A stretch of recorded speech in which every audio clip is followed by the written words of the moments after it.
Saat ini kita mungkin sering mendengar nama-nama ilmuwan terkenal dan berpengaruh dalam pengembangan ilmu pengetahuan seperti Albert Einstein, Stephen Hawking, Niels Bohr, dan Nikola Tesla. Namun, ada banyak ilmuwan muslim yang terlupakan dan telah memberikan kontribusi luas. Biasanya, para ilmuwan ini sangat antusias dalam mengkaji ilmu pengetahuan, terutama yang berhubungan dengan dalil di Al-Quran. Berikut adalah 7 ilmuwan muslim yang mengubah dunia dengan penemuannya. Assalamualaikum warahmatullahi wabarakatuh. Halo teman-teman, selamat datang di video kelompok 3. Kali ini kita bakal kenalan sama 7 ilmuwan muslim yang dimana kehebatan mereka luar biasa dan penemuan mereka benar-benar mengubah dunia. Mereka tidak cuma jenius di zaman mereka, tapi jasa-jasa mereka itulah yang jadi fondasi ilmu sains modern yang kita pelajari sekarang. Penasaran siapa saja? Yuk kita mulai perjalanannya.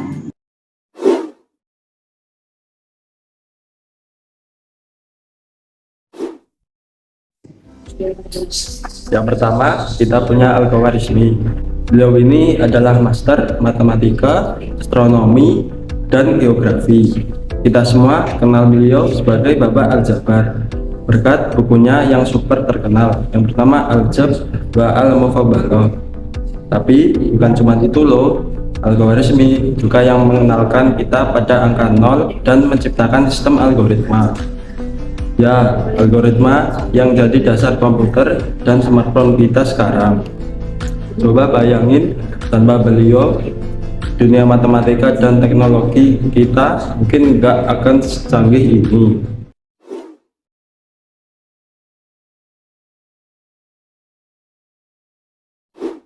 Oke, selanjutnya ada Ibnu Qura atau bisa disebut Sabit bin Qura.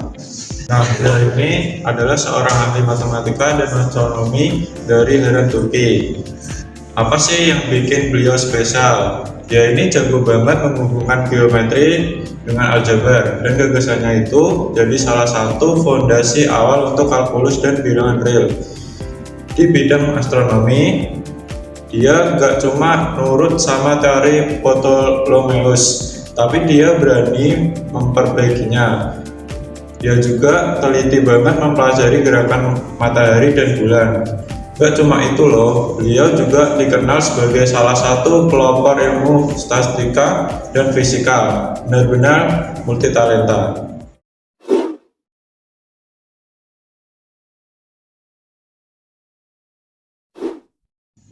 Lanjut ke Al-Batani. Ini dia astronom hebat yang dedikasinya luar biasa. Bayangin, beliau meneliti langit selama lebih dari 40 tahun. Hasilnya, dia berhasil menghitung durasi 1 tahun dengan tingkat akurasi yang gila banget di zamannya.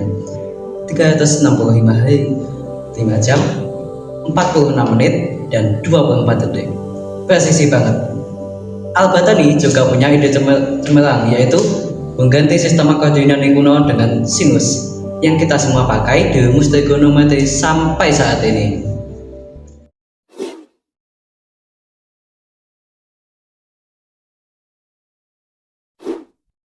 Pilihan keempat, kita bertemu Al-Farabi. Beliau ini bukan filsufat biasa sampai lebih dijuluki juru kedua setelah Aristoteles. Kayaknya banyak banget, filsafat, logika, musik, sosiologi. Wah, komplit. Salah satu jasanya yang paling keren adalah membuat logika jadi lebih gampang dipelajari. Dia menyederhanakan menjadi 2 bagian, gagasan atau ide dan bukti. Pemikiran ini sangat mempengaruhi dunia filsafat, baik di dunia Islam maupun di Barat.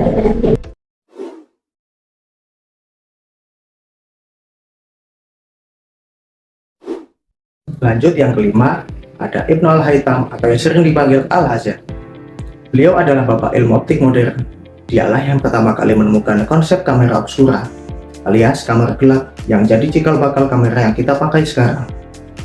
Ibnu Al-Haytham juga yang pertama kali menjelaskan dengan ilmiah gimana cara mata kita melihat dan gimana cahaya bisa membentuk bayangan dan warna.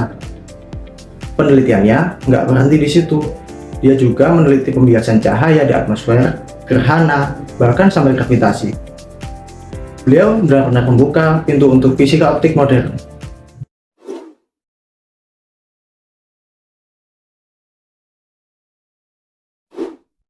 Tokoh yang keenam ini pasti namanya tidak asing lagi. Beliau adalah Ibnu Sina atau yang di barat dikenal sebagai Avicenna. Beliau ini merupakan legenda di dunia kedokteran. Karyanya yang paling terkenal yaitu Al-Qanun fi Al-Tibb atau Konon Kedokteran. Saking lengkap dan detailnya, buku ini jadi buku teks pedoman kedokteran di Eropa selama ratusan tahun. Tapi Ibnu Sina bukan cuma ahli di dunia kedokteran, beliau juga ahli fisika. Dia meneliti soal panas, cahaya, dan juga memiliki gagasan yang keren, bahwasanya kecepatan cahaya itu ada batasnya dan juga tidak instan. Luar biasa bukan?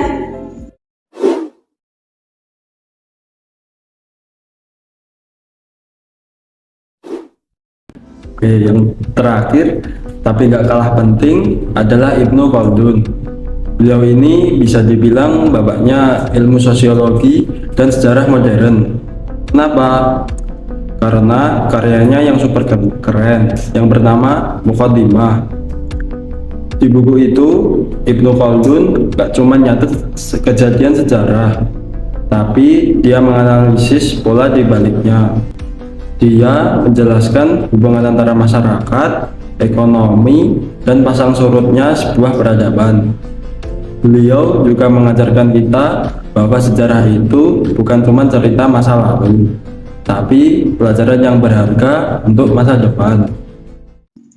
Dari aljabar hingga sosiologi, dari optik sampai kedokteran.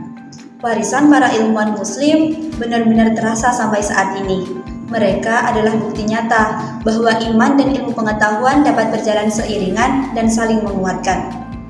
Sekarang giliran kita. Yuk, kita teruskan semangat mereka dengan gak berhenti belajar, berkarya, dan ingin tahu.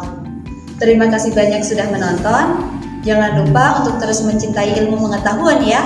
Wassalamualaikum warahmatullahi wabarakatuh.